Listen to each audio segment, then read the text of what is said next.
Fala galera, Fabiano Papel aqui. Hoje eu vou bater um papo com o professor Gido. Atualmente o professor Gido está morando nos Emirados Árabes, né, professor?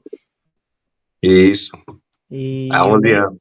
Há 11 anos. Caraca, muito tempo, né, Gidão? Cara, eu lembro que a gente. Você começou depois que eu, né? Eu lembro a gente na academia do professor João. Você chegou lá muito habilidoso, capoeirista. Impressionante. Foi isso mesmo. Fiz É, capoeira, impressionante aí, consciência corporal. Acho que por causa da capoeira, né, Gido? exatamente. Fala um pouquinho, Gido, como você começou a treinar jiu-jitsu, por quê? E me conta um pouquinho da nossa história, da sua história aí para nós, por favor, Gida. É porque eu vou contar do meio da minha vida para entender como é que eu parei no jiu-jitsu, né? Eu tinha dislexia e não sabia, eu só vim saber disso depois de adulto, depois que eu me formei. Que por acaso eu descobri esse laudo lá em casa, da dislexia. E é um laudo multidisciplinar, o laudo de dislexia. É um laudo que vem de um neuro, de um psicopedagogo e de um psicólogo. E eu fazia terapias com fonoaudiologia, com psicopedagogia, com psicologia na infância e não sabia por quê, né? E aí minha mãe era recomendado de eu fazer muito esporte para eu ter mais foco, para eu melhorar minha cognição, né? Uhum, Em resumo, para quem não sabe o que é cognição, de um conceito bem raso, é a capacidade que o indivíduo tem de resolver problemas. Então, minha mãe sempre me colocava em muito esporte, eu não sabia por quê, e a capoeira trabalha ritmo, trabalha consciência corporal, ela trabalha muito estímulo motor, sensorial, cognitivo de uma vez só, né? Aí a capoeira me ajudou muito, só que eu não tinha autoestima porque eu me achava burro, né? Eu tinha dificuldade de aprendizagem na escola e a minha autoestima era muito baixa. E aí um amigo meu, vizinho, começou a fazer jiu-jitsu e ele ficava lá em casa me mostrando coisas de jiu-jitsu. Aí ele falou: Gino, tu tem mais talento do que eu para jiu-jitsu e tal. Aí, coincidentemente, abriu a academia de Joãozinho. Ele foi o meu primeiro professor. E aí foi um divisor de águas com jiu-jitsu no ganho de autoestima, né? Que aí eu ganhei, depois que eu ganhei meu primeiro campeonato, essa autoestima tomou conta. Aí eu me tornei uma nova pessoa. Aí foi assim. Li- Literalmente, do jiu-jitsu mudou a tua vida, né? Mudou duas vezes, né? Mudou nesse ganho de autoestima, que eu me senti bem mais capaz. E foi por causa do professor Joãozinho que eu estudei, né? Que na época eu estava fazendo muita luta casada, abrindo luta de MMA, assim, só que eu fazia submission, né? Uhum. E foram cogitar para ele, vamos colocar a gente na estreia do Vale Tudo, na estreia do Vale Tudo. Aí eu quis na época, aí Joãozinho me chamou para bater um papo. Ele falou: Gida, é melhor você estudar, é muito difícil essa vida de como atleta aqui no Nordeste, especialmente na Paraíba e tal. E aí ele conseguiu bolsa de cursinho para mim por 3 anos. Caraca. Aí eu entrei na faculdade por causa dele. Cara, o João é um cara especial, assim. Eu lembro que a gente, quando treinava lá, ele era muito, entre aspas, chato com a gente, né? E como ele foi É, importante pra nós, né? Tipo, eu lembro que tinha uma e foi galera muito ali que louco. era braba. Tinha uma galera ali que era sinistro o negócio.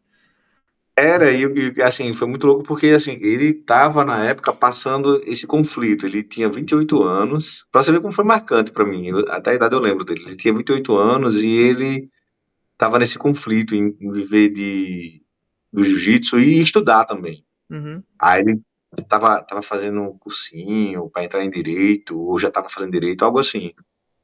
E aí, quando ele tinha desenvolvido essa consciência, passado pelas dificuldades, né, de tentar viver do jiu-jitsu, e ele me abriu a cabeça com isso aí, ele foi me impulsionando, e aí, naquela época, né, você ouve muito o professor, o líder, aí eu ouvi ele e fui estudando, fiquei estudando, pegando essa bolsa que ele me arranjou, aí Uhum. eu entrei na Federal, Bacana. Você entrou pra educação física, né, salvo me engano.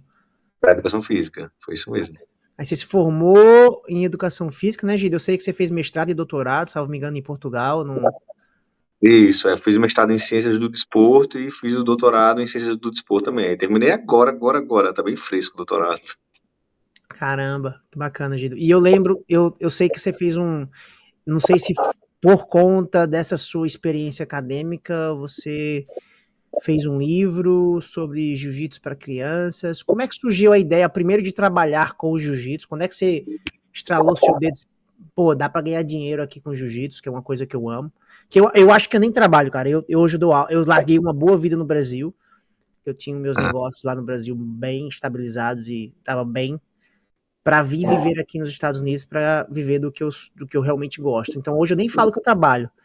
Eu dou aula de jiu-jitsu, cara, eu sou muito grato a Deus. Quando é que você despertou que você, pô, posso ganhar dinheiro com jiu-jitsu? Como a educação física te ajudou? E como surgiu essa parada de você querer escrever um livro sobre criança, Jiu-Jitsu Kids?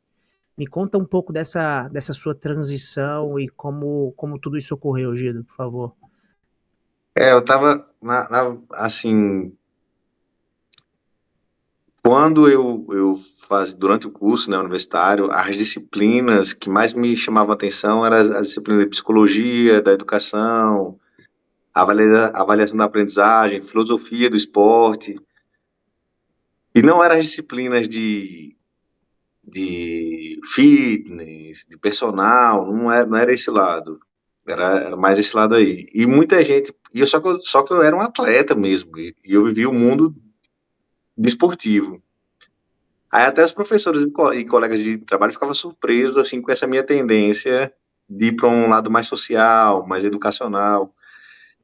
E aí eu fui para o mundo de pesquisa na faculdade e comecei a atuar com pesquisa na área de deficiência mental, que foi o que me apaixonei na época, né? Então, eu trabalhei um tempo na FUNAD, que é um centro de deficientes físicos e mentais, trabalhei um tempo na APAE, isso tudo como bolsista de pesquisador da faculdade. Então, eu ganhava uma grana para realizar pesquisa nessa área. Aí, quando eu me formei, a APAE queria me contratar por um salário mínimo, e na época era 400 e alguma coisa o salário mínimo. E eu ia ter que trabalhar 8 horas por dia. Aí eu fiquei chocado com essa realidade. Eu falei, caralho, poxa. é, Aí eu fui trabalhar em academia de musculação normal, não tinha nada a ver comigo. Aí, aí eu fiquei assim, não sei se é depressivo, né? Sei lá, um deserto, assim. Aí eu pensei assim comigo mesmo, cara, eu tenho saúde, né? Sou um cara saudável, eu tenho autoestima. Se eu quiser realmente ganhar dinheiro, só depende de mim. Então eu vou tentar entrar em medicina. Vou tentar entrar em medicina, que medicina é o curso do dinheiro mesmo.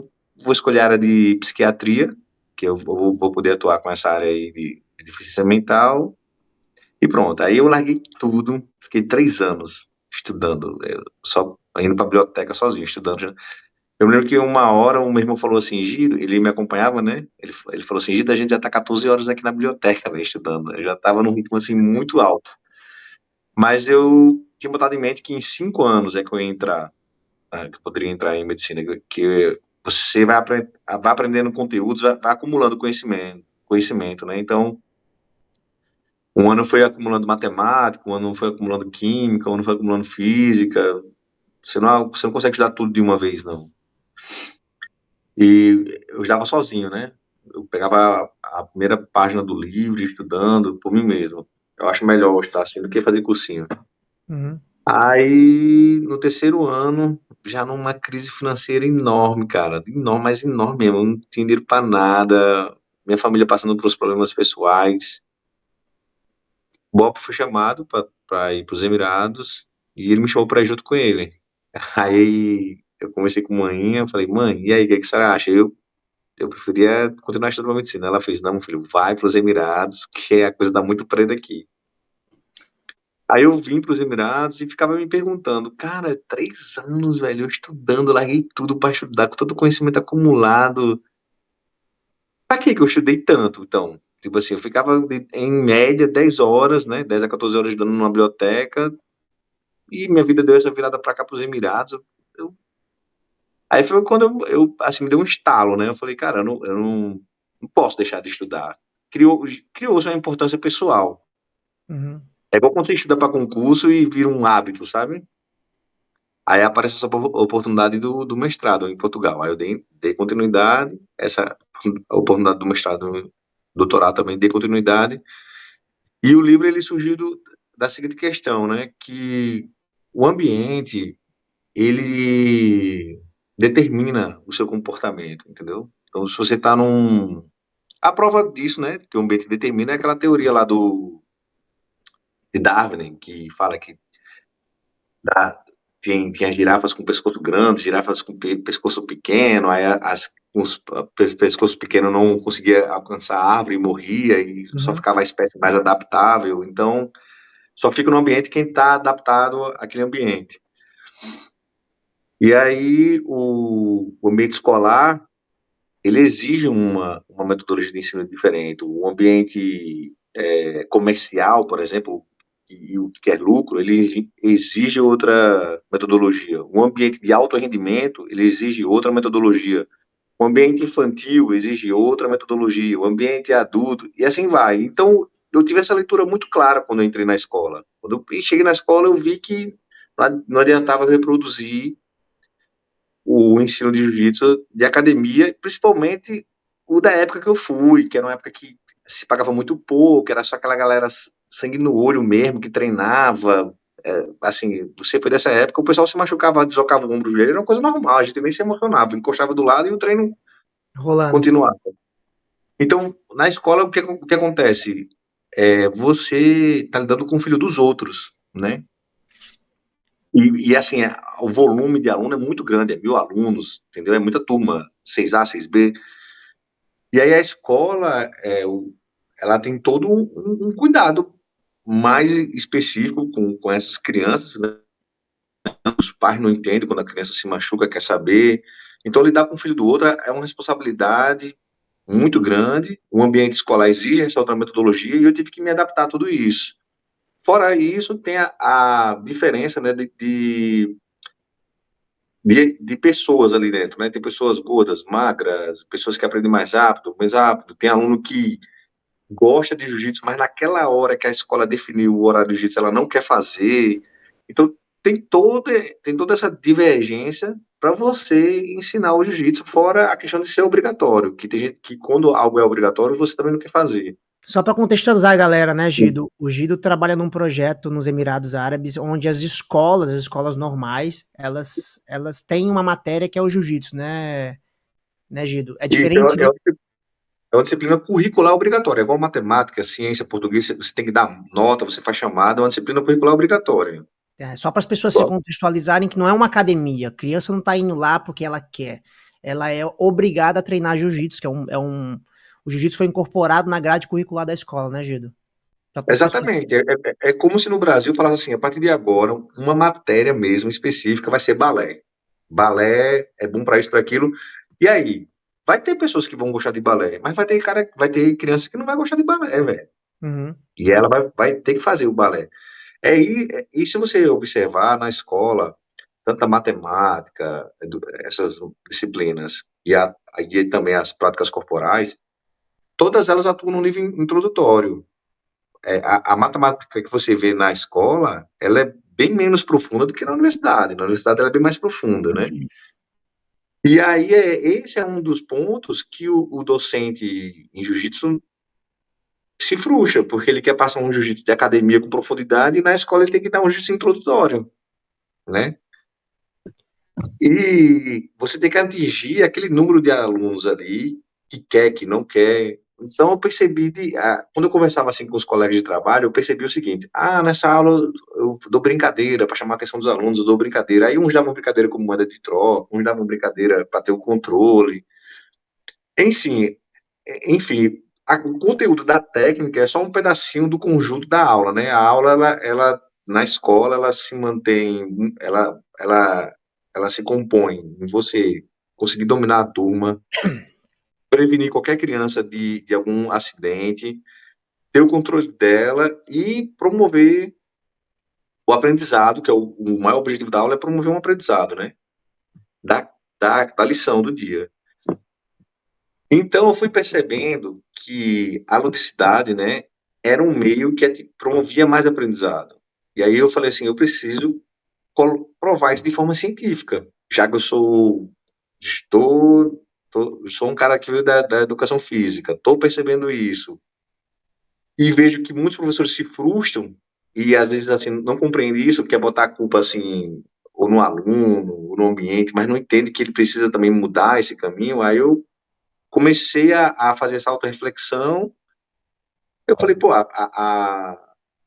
em nível de pesquisa, eu quero propor uma proposta pedagógica sobre isso aí, sobre a ludicidade, né? E aí como é que eu faço? Aí fui conversando com o orientador e tudo, e aí a gente foi chegando no livro. Para eu fazer uma proposta pedagógica, pode ser um livro. Aí foi assim que veio a ideia do livro para. Que bacana. Giro, fala o nome do livro e eu vou deixar aqui embaixo na descrição é onde compra, né? O nome do livro e eu vou deixar aqui embaixo a descrição do link para quem quiser tiver interesse em comprar o livro, Gidão. Sim, então, o livro está disponível na plataforma do Amazon. Baixa aí no Amazon e escrever o nome Playful Jiu-Jitsu. Que aí vai aparecer esse livro aí.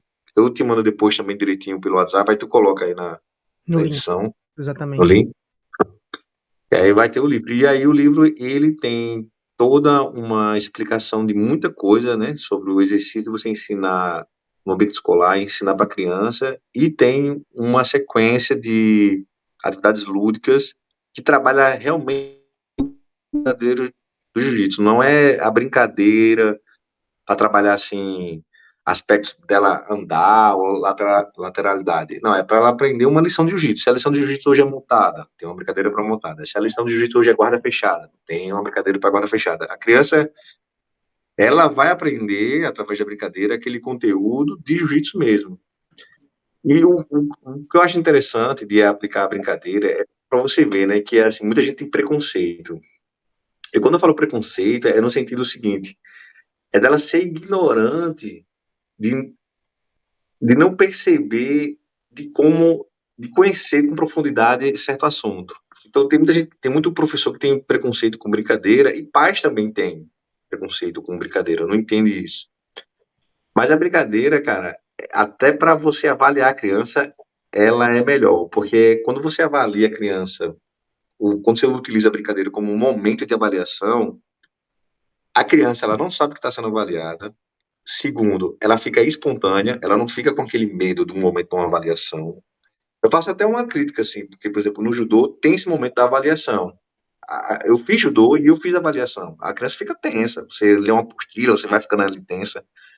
E o cara que sabe manusear a metodologia lúdica, sabe lidar com isso, ele consegue fazer uma avaliação nesse formato, desinibindo a criança, e o melhor de tudo, que é um objetivo de um docente, né, que é promover o aprendizado.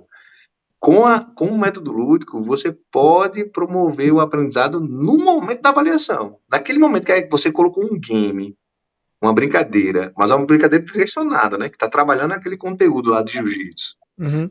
Você pode corrigir, parar a brincadeira e corrigir aquele aluno que está fazendo a lição errada. Você corrige ali na hora e a criança executa certo. Então, é Bacana. assim, é uma metodologia fantástica, a metodologia lúdica. Só que você precisa realmente de compreensão, se aprofundar sobre isso para atuar nela de forma consciente e bem direcionada, sabe? Não ficar soltando um monte de brincadeira aleatória e a criança vivencia um monte de aspecto do corpo, né, do seu desenvolvimento, mas não vivencia o aprendizado do conteúdo em si, do jiu-jitsu ali. Ô, Gil, e nesse teu livro você aborda que tipo de brincadeira, como deve ser feita, hoje é montada, quais são as brincadeiras que podem ser abordadas, como essas brincadeiras serão abordadas, como serão as avaliações, você aborda isso no livro? Aborda as avaliações, as brincadeiras, tem até de armlock, tem brincadeira para armlock, com bola, Caramba, com tudo. Né? bacana. E assim, é muito bom, eu acho, a pessoa se permitir a isso, porque o meu livro também, ele ensina o professor a se desenvolver, a ele criar novas brincadeiras. Ele tem um norte, quando ele lê, ele fala, cara, agora eu tenho um norte de como eu criar essa brincadeira. Ele vai ver se ele, quando ele está criando uma brincadeira para o jiu-jitsu, se é que ele está fugindo ou não do conteúdo da aula, sabe? Uhum. Então, é um livro que vai emancipar o docente. Ele não é um livro que vai ficar preso, cadê a segunda edição, cadê a segunda edição, sabe? Uhum. E eu- Mas tem um manual com uma sequência de brincadeiras. A segunda edição vai vir com mais brincadeiras, mas ele tem essa questão aí de promover essa emancipação do docente, sabe? e é impressionante como nós do jiu-jitsu, né, a gente fica preso a uma ideia de que, eu sou professor de jiu-jitsu, eu não preciso estudar, eu só preciso estudar técnica. Para mim, a técnica é importante. Só que a criança não vai entender técnica, né? Ela vai entender de uma maneira totalmente diferente, como você falou, de um adulto. E como você vai promover esse ensinamento para a criança vai fazer toda a diferença dela lá no futuro, né, Gino?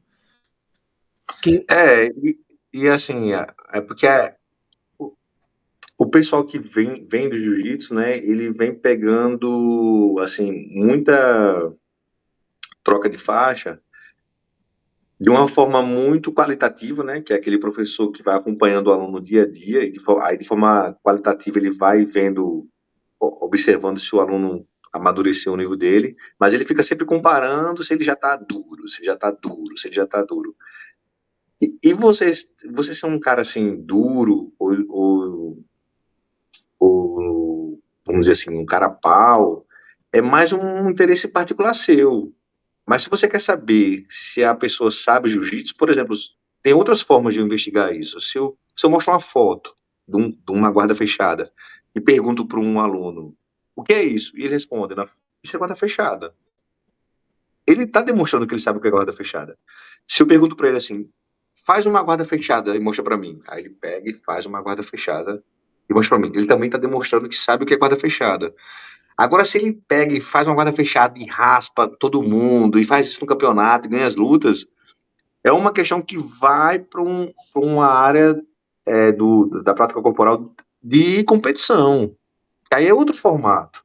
Aí, muitas vezes, o professor ele quer avaliar só nesse contexto competitivo, o aluno, sabe? o que eu vejo também, Gido, não sei se você concorda comigo, é que, tipo assim, às vezes você aprende algo, mas por algum motivo, seu biotipo, o jogo que você desenvolveu durante sua vida, ou até mesmo tem pessoas que não têm o talento que outras têm. Ela sabe a teoria, mas a aplicação na hora da luta não sai como desejado. Por N motivos, eu vejo muito isso. Então você não pode penalizar essa pessoa porque ela tem problemas na aplicação da técnica, mas na teoria ela sabe. Você não pode penalizar. Eu tenho vários casos de pessoas que sabem a parte teórica, você pergunta para eles, eles aplicam a técnica muito melhor do que um cara que é bom e duro, mas só que na prática eles não conseguem aplicar tão bem a técnica porque eles têm algum não encaixa no jogo dele ou ele tem uma dificuldade na aplicação. Eu tenho um aluno aqui, tinha, né, na verdade, lá na Flórida, que agora eu tô na Virgínia. Cara, ele faz tudo direitinho, mas ele tem um medo de treinar com os outros e machucar os outros que não deixa ele progredir como aluno. Eu não sei se isso acontece com crianças também, acredito que sim, mas é importante que as pessoas entendam, né, Gido, que, como você falou, conhecer jiu-jitsu não quer dizer que você seja muito bom de jiu-jitsu. Você conhece o negócio, mas você não consegue, de alguma maneira, aplicar, né? Mas aí é que tá. A ludicidade, ela não serve só para criança, né? Então só que, olha só, o jogador de futebol, quando profissional de clube aí, famoso, Real Madrid, Flamengo, você vê que eles treinam com cones. Qualquer jogador sabe conduzir uma bola para um lado e para o outro.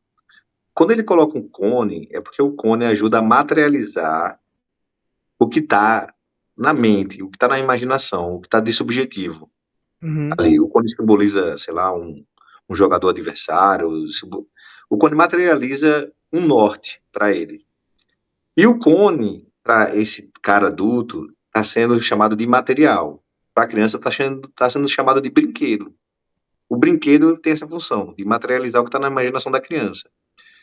Os dois estão em um contexto lúdico. Só que um está sendo usado, ludizado para o adulto, e está com o nome de material, e o outro está sendo ludizado para a criança e está sendo chamado de brinquedo. Brinquedo, Às vezes, um exatamente. brinquedo para um cara adulto é um carro antigo, é uma Ferrari, e aí vai, depende, entendeu? Uhum. Então, essa questão eu hoje eu consigo dar uma aula para adulto também, com brincadeira, e ele vai vivenciar uma luta até sem saber que tá lutando. Então, ele vai ultrapassar esse limite aí, Aham. desse medo, dessa adrenalina, porque o contexto vai estar mais lúdico. Ele vai estar mais à vontade, ele vai ficar meio nervoso, entendeu? Ele vai E vai, lutar sem ele vai, lutar. ele vai aplicar situações de dar uma queda, de passar uma guarda, porque o contexto está lúdico. Opa, Então, entender de ludicidade te facilita nesse exercício aí, entendeu? Tá vendo que a gente precisa se aprofundar mais nesse assunto de ludicidade e não uhum, achar que a gente já sabe, ou que isso é só exatamente. voltado para criança.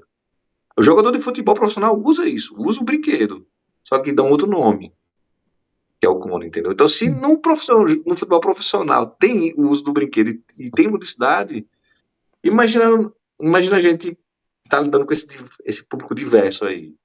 Exatamente. Com pessoas com valências físicas totalmente diferentes, né, Gido? Eu sinto É, também que e psicologia, né? Que é essa questão da luta, do medo, né? Que o cara fica travado. uhum, Mas se você consegue criar um ambiente mais lúdico, ele vai fazer uma luta que nem tá sabendo que tá lutando. uhum. Ô Gido, e você acha que o aprendizado para criança ele tem que ser dividido por faixa de idade ou você, não, Fabiano, de 3 a 10 anos para mim é a mesma coisa, não é? Como você dividiria, se há uma divisão, como você dividiria essas idades eu pelo menos acho que existem maneiras e maneiras de ensinar criança, jiu-jitsu para crianças, mas eu queria ouvir se há essa divisão na sua cabeça e como você divide, com que faixas de idade e qual a diferença entre elas que você acha? No meu livro eu faço essa sugestão, né? De idade, da divisão de idade e inclusive de quantidade de alunos por sala, porque uma das maiores barreiras que os docentes enfrentam em sala de aula é a quantidade de alunos, né? Atrapalha a quantidade de alunos. Uma turma numerosa, provavelmente, muitos alunos não vão aprender. Assim, torna o ambiente hostil, tanto para os alunos quanto para o docente. Uma turma muito grande. É, Então, sim, voltando para as idades, né? Para as idades já se tem isso muito em literatura, né? Os mais famosos são o Piaget e o Vygotsky, que foram dois estudiosos do desenvolvimento do ser humano, e eles estudaram justamente desde quando a criança nasce até quando ela vira adulto.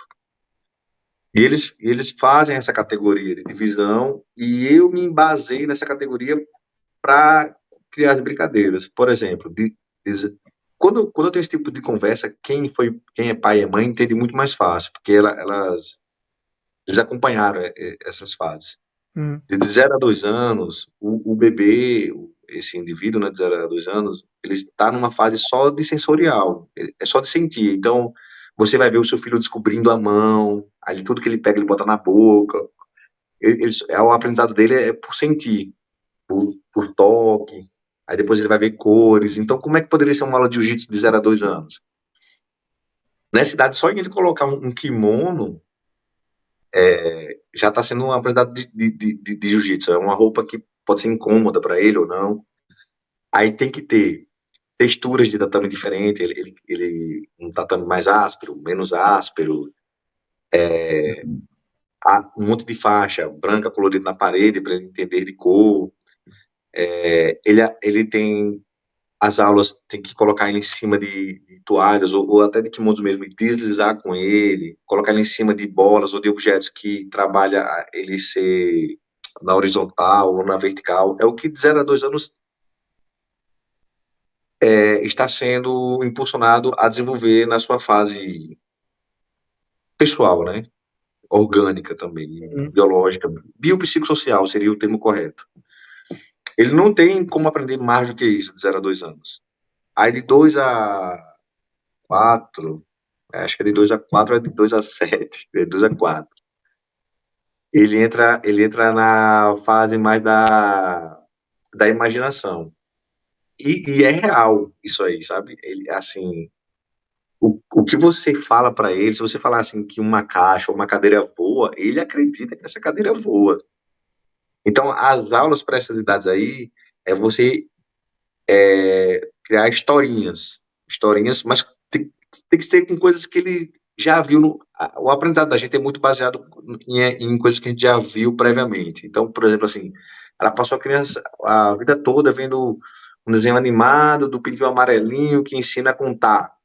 Aí você tem que criar histórias que ela já viu esse Pintinho Amarelinho, esse personagem aí, e trazer para o jiu-jitsu. Uhum. Aí ela vai. Aí, por exemplo, quando eu lancei o livro, eu lancei um gibi também. E esse gibi é uma trama que é justamente isso. Quando a criança vai viver a brincadeira, ela se muda mesmo para aquele mundo lá da brincadeira, acontece a aventura lá da aula, aí quando acaba ela fala assim, tu viu, a gente mudou mesmo para um lugar lá, e a criança, a gente mudou. Que nessa idade aí, de 2 a 4, é de 2 a 7, se eu não me engano, tem que conferir, se você conta uma história, isso acontece. Aí eu fazia teste, por exemplo, é até meio engraçado falar isso, porque você ouvindo de fora assim, fica assim, pô, mas é uma história meio de terror. Mas na prática as crianças vibram muito. Eu dizia, é uma faca no quadro, né? É importante ter o quadro para você revezar momento teórico e prático. E eu perguntava assim para a criança, o que é isso aqui? A criança, é uma faca. Eu falei, e a faca se pegar no pescoço da gente, acontece o quê? Ela, sanga, professor. A gente morre. Aí eu falava assim, pois é, essa faixa aqui, ó, é uma faca, viu? Aí elas ficavam sem entender, né? Aí eu deitava elas e falava, ó, a faca vai passar. Quando a faca vir passar, vocês têm que deitar para trás. Que é aquele movimento de cair, tipo de Ukemi, de É, amortecimento de queda, do judô, a gente chama sabe? de break falls aqui. É, Break fall. justamente, só que eu, não, eu esqueci em português. Aí eu falei, não vou falar isso não, porque a galera vai achar que eu tô... É o break fall. Em português, é o quê em Não sei, acho português? que é porque na verdade o americano é que tem mania de nomear tudo, né? A gente não, nós É, que é o brasileiros. cair para trás, é o amortecimento de queda para trás, né? Uhum. Aí, aí eu crio esse contexto para essa idade. Meu irmão, quando eu falo assim, ó, a faca vai vir, as crianças ficam com medo, ficam vibrando. Eu tocando na outra, a faca vem, elas todas se deitam, sabe? Com medo bem tensa. Aí eu formo as filas, né? E tipo assim, 3 de 3, 3 de 3, 3 de 3. E aí foi quando eu vi, caramba, funciona mesmo, velho. O que o Piaget e o Vygotsky estão falando é verdade, está se concretizando aqui na prática. Aí foi quando eu vi como eu era ignorante, né, velho? E assim, como tem docente que precisa entender desse outro lado aí psicológico do desenvolvimento da criança, vai facilitar muito mais a aula. Aí quando eu comecei a fazer os testes do que esses autores falavam para cada idade, você direciona muito mais a aula. Aí, por exemplo, eu fazia todo mundo repetir esse UQMI para trás, né? Uhum. Só com esse contexto da história. Aí, na outra idade, é uma idade que a criança começa a desenvolver sua cognição, que eu te falei que é aquilo, que é a capacidade de resolver problema. O que que eu fazia? Eu dava uma bola, assim, para a criança segurar, já é de 7 a 11 anos, e a outra criança começando na pegada de single leg. Aí eu falava assim, ó, tu de alguma forma tem que botar ele para baixo ou derrubar essa bola dele. E o outro que tava com a bola, eu falava assim, se a bola cair, você perdeu. Se você escapar dele, você ganhou. Aí eu falava, resolve isso aí. Eu não ensinava, não demonstrava nada como tinha que derrubar. Meu amigo, as crianças faziam tanta forma de derrubar de single leg, que tinha coisa que eu nem vi. Eu falei, caramba, véio, esse negócio aí tá avançado, viu? As crianças desenvolviam tanta forma de derrubar, que eu falei, isso deve ter até no wrestling e eu não vi. Várias formas. E de escapar também. De escapar também. Então, tipo assim, eu só fiz seguir uma teoria para aquela faixa etária de idade, cria uma situação problema, né, que é de 7 a 11 anos, e elas resolveram, velho. Elas conseguiram, agarrando uma perna, botar. A questão da bola é o seguinte, é porque vai ser mais fácil, né? Ou a criança perder a bola ou ela cair. Uhum. E eu só criava essa questão problema. Então, para essa idade era questões, problemas, para outra idade era imaginário e para outra idade sensorial. Quando passa dessa idade, né, quando você chega de 11 anos em diante, ela está completa para ir para para o contexto esportivo. Aí o contexto esportivo é um contexto tecnicista, que é repetir muito, é corrigir muito detalhe. Só que ela já está preparada. Então, quando a criança ela passou por esses níveis de aprendizado, isso aí o futebol de clube já faz isso há muito tempo, sabe? Pega as Uhum. crianças novas e já faz com essas etapas aí. Quando a criança chega com 11 anos e você vai aplicar esse método tecnicista, aí você mostra uma bloco com detalhe, ela já vai fazer bem mais fácil e ela vai estar preparada para prestar atenção em você nisso aí. Se você quer fazer essa metodologia tecnicista uma criança mais nova, você vai Já se sim. frustrar, ela não vai prestar atenção, ela vai, entendeu? Aí você vai ficar aquela frustração do professor, porque ele não está entendendo isso aí. É, o Aí é que muito eu. interessante. Desculpa, pode falar, desculpa. Aí é muito interessante os professores de jiu-jitsu leiam o Piaget e o Vygotsky e tentem fazer a mesma coisa que eu fiz, assim, de criar as lições voltadas com essas características para cada idade. Vocês vão ver como muda, como vai ter um norte melhor, sabe? É, o que eu vi, Gida, é que você cria. Eu também faço isso, basicamente, mas você cria. O que você está fazendo é o que eu acho que deve ser feito nesse início da caminhada. É o que eu acho mais importante no jiu-jitsu: criar uma consciência corporal. Eu acho que muitos alunos, inclusive os adultos, chegam nas academias, né, pelo menos onde eu trabalho, onde eu trabalhei, é que eles não têm consciência corporal nenhuma, Gido. Você fala para ele colocar a mão aqui, ele coloca, mas todo desengonçado. E o que você está me falando, se eu entendi certo, é de alguma maneira você está criando uma consciência corporal, que com a consciência corporal fica muito mais fácil ensinar e treinar a parte técnica com os detalhes a partir dos 11 anos. Eu não sei se eu entendi. Mas Tá? E né? facilitar também o aprendizado da criança, claro, através de atividades que elas consigam, dentro das divisões que você que se é criado pela literatura, é, facilitar o aprendizado da criança, seja com a parte sensorial, seja com a parte das histórias ou da resolução de problemas, né? Outra coisa, por exemplo, tem um futebol que eu dou que a criança só pode fazer o futebol rolando para frente e voltando, rolando para trás. E só que elas só jogam de joelho, né? Elas não jogam em pé. Então elas não vão fazer um rolamento perfeito, com todos os detalhes, mas elas vão estar rolando por cima do ombro. Elas repetem bem mais o rolamento do que eu mandar repetir 10 vezes ou 20 vezes, entendeu? Quando eu faço esse jogo. Quando acaba o jogo todo, eu posso trazer para um contexto mais tecnicista e explicar depois como é o rolamento. Ou dentro desse universo aí, eu criar um time de competição e quem gostar, eu ser mais tecnicista. Mas Uhum. isso não quer dizer que ela não aprendeu o rolamento, entendeu? E ela repetiu muito nesse jogo aí, nessa lição, né?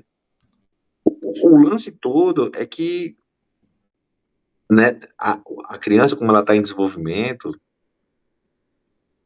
dentro dessas 3 fases aí que eu estava mostrando, você vai ter que saber escolher os seus critérios de sucesso da sua lição. Não adianta você, por exemplo, quando você pega uma pessoa para uma seleção, né, da sua academia, uma seleção do seleção brasileira e tudo, a criança já passou por tudo. Se tu falar para ela assim, pro cara da seleção, vem treinar de 4 horas da manhã, quem quer ser campeão vai vir treinar de 4 horas da manhã. Se você mandar ele pular da ponta, ele vai pular. Mas esse grupo aí tá desenvolvimento, que você está cativando e ainda quer que ele passe a gostar, você tem que trabalhar com o aspecto primeiro, da satisfação. Então você tem que mover satisfação, desenvolver se gostar pela prática. Aí não é uma pegada de campeão, de você fazer ele repetir 100 vezes. O cara que está para repetir 100 vezes, ele já gostou, ele já desenvolveu esse gosto aí da prática. Agora, se você está querendo trazer ele para a prática, você tem que trabalhar com a satisfação. Uhum. E aí, depois disso, você vai ter que trabalhar, além da satisfação, a, a, a promoção do aprendizado, mas para aquele nível que ele se encontra. Uhum. E aí você vai ter que estabelecer, você vai ter que ter essa noção, você vai ter que se perguntar a você, quando minha aula acabar, sim, outra coisa, né? O cara que é atleta competitivo, ele treina 3 horas, 4 horas, ele treina de manhã, tarde, de noite, ele vem no treino de meio-dia. O cara que tá ali, a criança, ele tem uma escola, ele tem a família, ele tem 1 hora ali para treinar com você. Então, o seu tempo ainda é reduzido. Não dá para o docente fazer mágica, dá para o docente ele ter consciência da sua atuação. Então, você tem que se perguntar para si, né? Quando a aula hoje acabar, o que ele não pode deixar de aprender?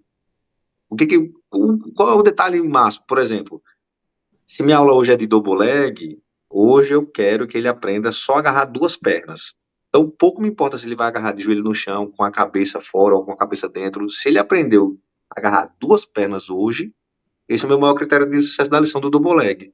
Na próxima aula de double leg, eu estabeleço outro maior critério de sucesso da lição, que pode ser o quê? Derrubar de joelho, ou então pode ser a cabeça do lado certo.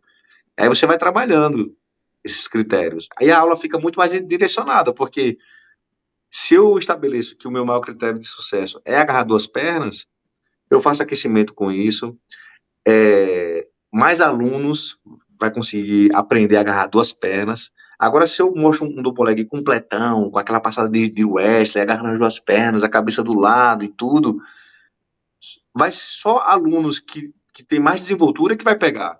Alunos que têm menos desenvoltura não vai pegar isso naquela aula, naquela 1 hora de aula, entendeu? Aí por isso que é interessante você também trabalhar com esses gols, né, Uhum. específicos, né, na aula. E que são pequenos gols, né? Não adianta você colocar um gol muito grande, porque senão vai acabar Isso. frustrando o aluno, eu acredito. E você falou uma coisa que para mim é essencial, e eu vejo que, cara, 90% das pessoas, dos professores de jiu-jitsu não tem, que é planejamento de aula.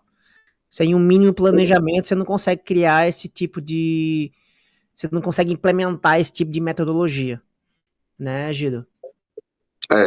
É porque, assim, eu não tenho certeza da veracidade se ele falou isso ou não. Eu vi, assim, de diálogos, né, que o Jigoro Kano, ele fala disso, que quando você vai ensinar por dinheiro, a educação muda, esse processo de ensino. Quando você vai ensinar por amor, então você tem que cada vez, quanto docente, tentar mesmo ser um docente melhor pela docência. É igual você gostar da arte pela arte. É igual quando você conheceu o jiu-jitsu na época, que você não queria saber de dinheiro na época, viu? Depois. Uhum, E aí pensar em tudo nisso, cara, como é que eu posso ser um professor melhor? Então eu tenho que conhecer todo esse contexto da docência que já se tem muita literatura isso aí, sabe? Só que tem que pegar o livro, tem que ler, tem que buscar, ir atrás e não achar assim, é porque eu já sei ensinar. Não, você sabe um pedacinho, né, daquilo ali do ensino. Tem muita coisa para ensinar. Aí é, tem que parar no começo de pensar em dinheiro e de querer dar aula para muito aluno, para ganhar muito, né? Que acho que é um erro que acontece muito no comércio, é isso. O cara quer ter muito aluno, quer dar aula, quer pegar muita aula e não quer ter um tempo para estudar ou um tempo mais de qualidade, né? Ter menos alunos e enfrentar essa autodescoberta aí. uhum. Egito, você falou uma coisa interessante agora, que aí eu vou tocar no assunto. Existe diferença, ou você acha que não existe diferença entre ensinar numa escola, que todo mundo é obrigado a estar lá, e é uma matéria do currículo nessa escola, para uma academia, que é totalmente diferente. A criança está lá porque geralmente ela quer estar lá, e é uma coisa específica, é só jiu-jitsu ali, ela não é obrigada a estar ali. E existe para você alguma diferença? E se sim, quais são os conselhos que você dá para um cara que quer trabalhar com criança, mas ele quer para ir para os Emirados Árabes, e um cara que quer trabalhar com criança porque ele quer trabalhar numa academia, num ambiente totalmente diferente? Não, existe diferença demais, foi o que eu falei no começo, né? Que o ambiente ele exige, ele define comportamento. Então exige demais diferença do ambiente escolar para o não escolar. A escola primeiro tem essa questão de ser obrigatório, tem essa questão que eu falei, que tem criança que até gosta de jiu-jitsu, mas naquele momento ela não tá afim de fazer. Tem criança que não gosta de jiu-jitsu e tem ainda a diferença de estar uma diversidade mista de alunos que não querem. E tem essa questão, um aluno que não quer contamina o outro, viu? Contamina a turma. É E um tem essa questão, problemaço. é um problemaço. Assim, a questão de ser obrigatório ou não, eu não sei se é bom e ruim, na verdade, porque só de forma obrigatória que ela conhece, né, ali o jiu-jitsu. Por exemplo, talvez se eu vivenciasse o balé de alguma forma, eu passaria a gostar. Por exemplo, o Arnold Schwarzenegger, ele fazia aula de balé para ajudar ele na performance lá do fisiculturismo. Uhum, Mas por não ser obrigatório e por eu ter um preconceito com balé, eu não faço. Então, assim, essa questão obrigatória, eu não sei dizer a você se é bom ou ruim, mas proporciona pelo menos a vivência, né? Aí dali ele tem uma escolha, se vai querer continuar ou não. uhum, E na questão comercial, eu não tenho conhecimento sobre questão comercial. O que eu posso falar é sobre na questão do contexto de uma aula para criança, né? De uma uhum, aula em si. Nos dois, tanto na academia ou não, eu acho que na academia vai ter uma facilidade pela criança ter um interesse. Mas eu acho que a escola coloca o professor em tanta diversidade que ele se desenvolve melhor. Eu acho que se o professor que ele sai dessa situação aqui escolar, dessa diversidade, vai para uma academia, eu sinto isso quando eu pego uma escola mais educada, com um aluno mais educado, eu já sinto, pô, tô dando aula aqui agora bem mais tranquilo. uhum. Então, os professores daqui dos Emirados, eu acho que quando eles forem para um contexto de comércio, eles vão dar um show assim na aula, um show mesmo. Vão ver as crianças ali, mas que estão com interesse. E assim, o volume de trabalho, né, que a gente tem, 8 aulas seguidas, 8 períodos, uma atrás da outra, 1.000 alunos, muitos problemas que a gente já enfrentou. Eu já sei a brincadeira que vai dar, a brincadeira que o aluno se machuca. Então, é tanta bagagem que quando você vai para um meio de academia com alunos que querem fazer, eu vou me sentir muito mais à vontade. Eu já tive essa experiência de quando eu fui de férias, dar aula em academia, dar um seminário, dar uma aula aí, e a aula ser pô, bem mais tranquila.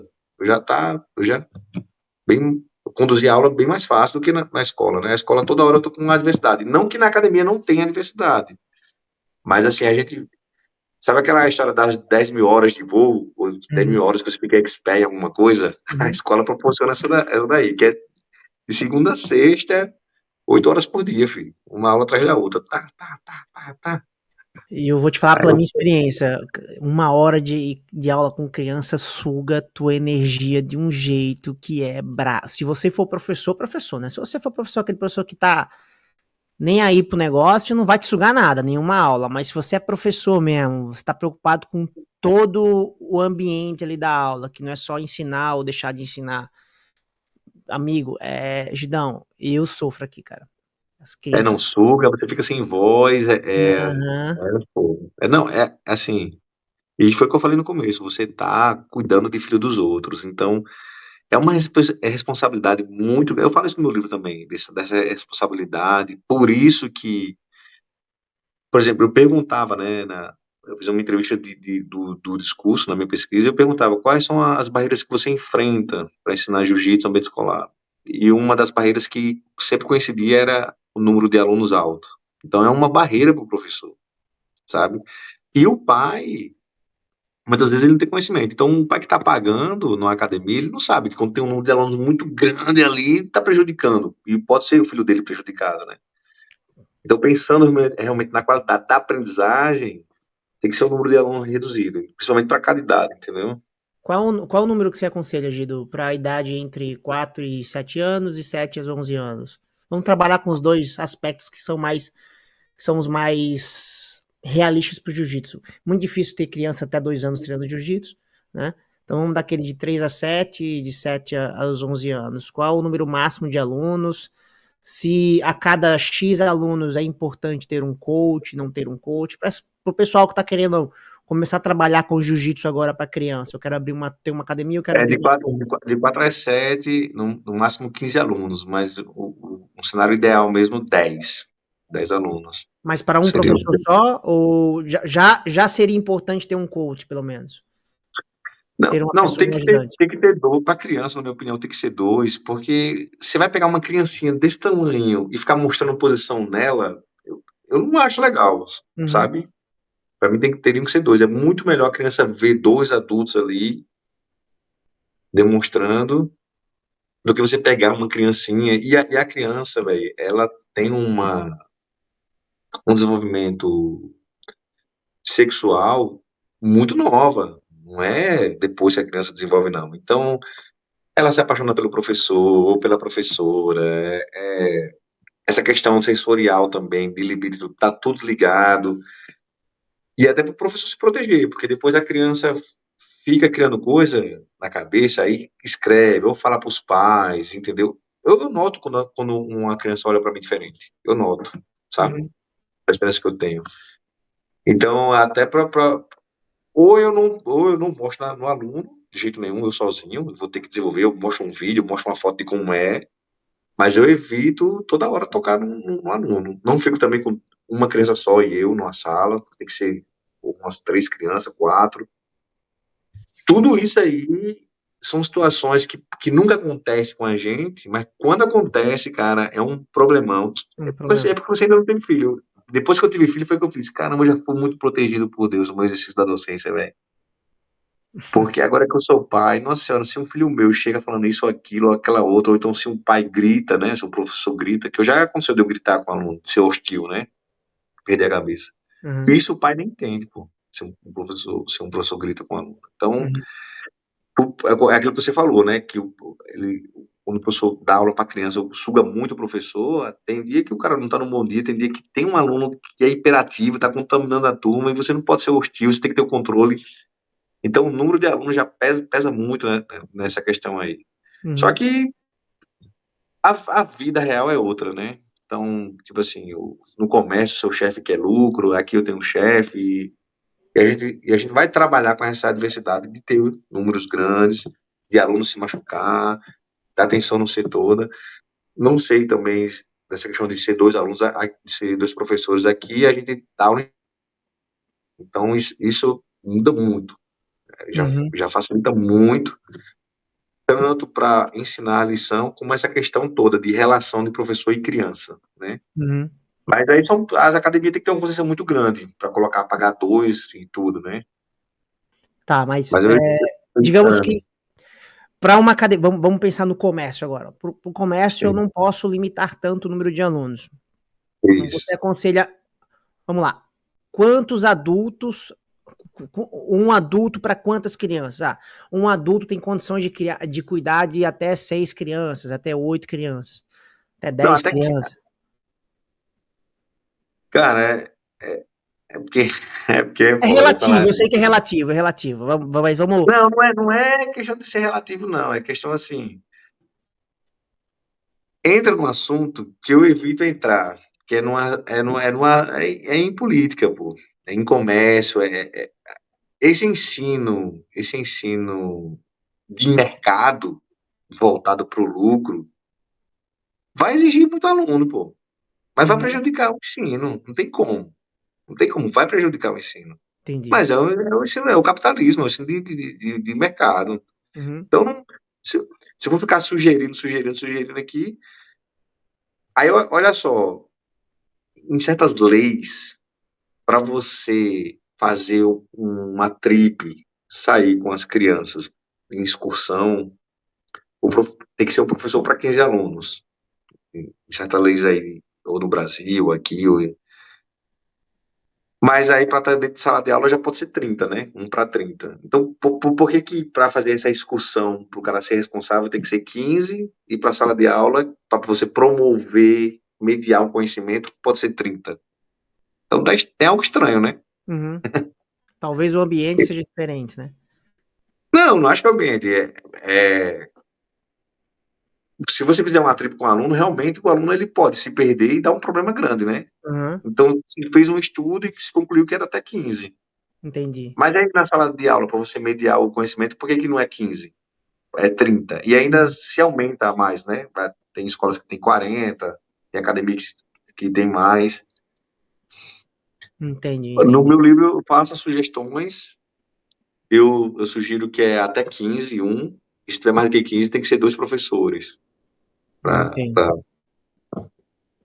pra, dois, Para controlar melhor a aula e tentar minimizar a perda da qualidade dessa aula, né? dessa aula. Porque vai haver teori, é, teoricamente vai haver uma perda significativa da qualidade da aula por conta do número de alunos. Vai. Faz, porque depois disso, né, 20, 30 alunos numa aula, a grande parte ali vai estar sujeito a não aprender. Aí fica uma coisa assim, o professor finge que ensina, o aluno finge que aprende, ele sai ali rindo e tal. E os É, é, pais. é tanto, é tanto, velho, que quando, assim, você vai pro desportivo, mesmo pro desportivo, vai se isolando, pô, principalmente no mundo da luta. Você vê que era o Anderson Silva com 10 caras, pra ele, pro Anderson Uhum. Silva. O Vitor Belfort, uma equipe só pra ele. Cada vez mais que você quer aprender mais, vai, vai ficando uma coisa mais específica para você, né? Vai exigindo mais do professor e vai exigir É, mais de uma equipe por trás daquela pessoa. isso mesmo. Aí Sim. é tanto que o personal trainer é isso, né? Quando Aham. você assim, quando você quer passar um vestibular para medicina, você vai para um cursinho de isoladas, entendeu? Uhum. A sociedade demonstra isso, né? Não Uhum. precisa. Você falar muito sobre, né? É, mas assim, é como eu falo, a vida real é outra, né? A gente, a gente discute o ideal, que é bom discutir, mas principalmente da lado do professor, do cara que vem da sua força de trabalho, a realidade é outra. E a gente tem que lidar com essa adversidade e conseguir trabalhar da melhor maneira possível. Show. Mas isso é benefício, o outro benefício do lúdico que eu acho é isso, que o lúdico ele deixa o ambiente mais leve para o aluno e deixa o ambiente mais leve para o docente. O O que, o que facilita o prazeroso para o aprendizado e o aluno. controle da aula. É, Show, show, show. Gidão, cara, brigadão pelo papo. Eu acredito que tenha vá acrescentar muito no nosso mundo, né? Que é um mundo, infelizmente, que as pessoas não procuram muito conhecimento. E conhecimento é vida. E conhecimento é dinheiro, né? Com sim, conhecimento eu consigo fazer dinheiro. Só sim. sem conhecimento eu posso até fazer dinheiro durante um tempo, mas eu não vou perdurar por muito tempo. Então que fique de alerta aí para todo mundo que procure conhecimento.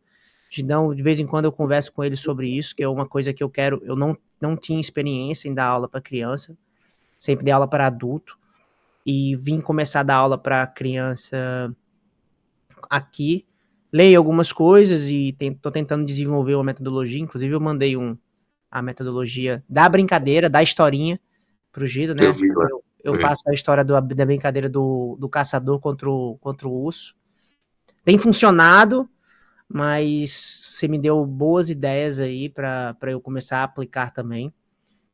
É, E olha as idades, vai no Piaget, no Vygotsky, no Google tem, é só escrever. é. Mas tem algum livro Desenvolvimento. específico, Gido, ou qualquer livro desses autores eu vou conseguir Não, você adquirir? vai no Google e escreve fase de desenvolvimento do Piaget. Ah, Aí já Piaget é vai dar. uma.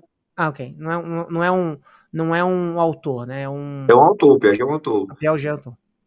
Aí de cara já vai aparecer as fases e um resumo. Aí lá aparece um monte de fonte, entendeu? Do livro desses caras. O meu livro aborda, o meu livro também é uma fonte, entendeu? Uhum. E aí, e aí quando você começar a testar o que eles falam com o seu conhecimento de jiu-jitsu para cada idade, essa questão da historinha vai funcionar para uma idade X. A questão de resolver problema para outra idade. A questão de tecnicista para outra. Aí pronto, cara. Aí você vai ver como vai fluir mais fácil as suas aulas, Show, sabe? show. E até essa questão que você quer tá fazendo aí o manual, né, tudo, Uhum. você pode se embasar melhor, né, nessas faixas, porque assim a gente não cria nada, né, assim de novo, a gente elabora baseado em outras coisas, mas já tem muita literatura falando sobre isso aí. Outro erro que o docente comete é falar muito assim, pedagogicamente está errado, pedagogicamente, não sabe nem o que é pedagogia. Pedagogia é relacionada ao ensino infantil. A andragogia é relacionada ao ensino para adulto. Então, quem dá aula para adulto tem que começar a ler sobre andragogia, como dar aula para adulto, como é que o adulto aprende. Tem técnicas, tem conhecimento sobre isso aí, sobre andragogia. E tem conhecimentos e técnicas para pedagogia, que é relacionada A ao ensino criança. infantil. É a criança. Então, se você já sabe o que é andragogia e pedagogia, aí você já tem norte de pesquisa diferente, né? E aí você começa a aplicar também. Pô, no adulto, eu vou dar aula desse jeito, de acordo com essa literatura. Vai facilitar mais ainda a sua aula. Então, pesquisa andragogia para quem dá aula para adulto e pesquisa pedagogia para quem dá aula para criança. E a ideia de, tipo assim, não é uma ciência exata, né? Tem um autor que deve ter o método dele e os estudos que ele fez. Então ele ensina da maneira que ele acha melhor, e tem outro autor que pode ter uma corrente de pensamento completamente diferente, que no final vai chegar no denominador comum, que é o aprendizado do aluno, seja para o adulto ou para a criança, né, Gino? É, Ô, Júlio, isso é verdade. Então, mas é bom a pessoa se ater a esses conhecimentos e não ficar só tentando reproduzir o que aprendeu no passado, ou então ficar em erro e acerto. Que Uhum. eu acho também que a pessoa evolui em erro e acerto. Mas é uma forma mais lenta, né? Erro e acerto, erro e acerto, erro e acerto, erro e acerto. Em vez de pegar e testar essas coisas que já existem, né? Uhum. Com erro e acerto, você não tá trazendo um ambiente favorável para o aprendizado dele. Provavelmente, se for uma pessoa fraca de cabeça ou que não tenha, que realmente queira. A gente aprendeu muito no erro e acerto, né, Gino, na nossa época. Era erro e acerto E, mesmo. Não era erro e acerto, era porrada e não porrada. Os fortes é, sobreviviam e os fracos iam indo embora. Então, mas tentar. aí você via na prática que o cara que ia lá em São Paulo, no Rio, buscar conhecimento, que não tinha internet nessa época, né? Uhum, Ele voltava muito mais evoluído do que a gente que estava lá em erro e acerto. Então, os caras que iam buscar conhecimento, iam lá nas fontes, né? Então, essa coisa de ir buscar, é uma coisa contínua de qualquer área, né? De ir buscar, de ir buscar, de ir buscar. é. Eu gostei. Rapaz, esse mestrado e doutorado foi um alto aprendizado. Nossa, eu aprendi muito. Eu ficava olhando assim, caramba, como eu tô aprendendo. E tem uma frase que fala disso, que a melhor forma de aprender é ensinando.